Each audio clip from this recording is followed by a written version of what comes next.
కుదిరితే పరిగెత్తు, లేకపోతే నడువు, అదీ చేత కాకపోతే పాకుతూ పో. అంతేకాని ఒకే చోట అలా కదలకుండా ఉండిపోకు. ఉద్యోగం రాలేదని, వ్యాపారం దెబ్బతిందని, స్నేహితుడొకడు మోసం చేశాడని, ప్రేమించిన వాళ్లు వదిలి వెళ్లిపోయారని అలాగే ఉండిపోతే ఎలా? దేహానికి తప్ప దాహానికి పనికిరాన సముద్రపు కెరటాలే ఎగిసి ఎగిసి పడుతుంటే తలుచుకుంటే నీ తలరాత ఇంతే అన్నవాళ్లు కూడా నీ ముందు తలదించుకునేలా చేయగల సత్తా నీది. అలాంటిది ఇప్పుడొచ్చిన ఆకాస్త కష్టానికే తలంచేస్తే ఎలా? సృష్టిలో చలనం ఉన్నది, ఏదీ ఆగిపోకూడదు. పారే నది, వీచే గాలి, ఊగే చెట్టు, ఉదయించే సూర్యుడు అనుకున్నది సాధించాలని నీలో కసికసిగా ప్రవహిస్తుందే, ఆ నెత్తురుతో సహా ఏది ఆగిపోవడానికి వీల్లేదు.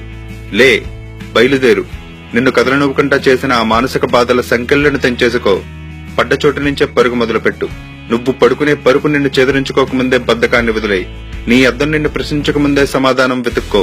నీ నీడ నిన్ను వదిలేయకముందే వెలుగులోకి వచ్చాయి. మళ్లీ చెప్తున్నా, కన్నీళ్లు కారిస్తే కాదు, చెమట చుక్కని చిందిస్తేనే చరిత్రను రాయగలవని తెలుసుకో. చదివితే పదాలు మాత్రమే, ఆచరిస్తే అస్త్రాలు.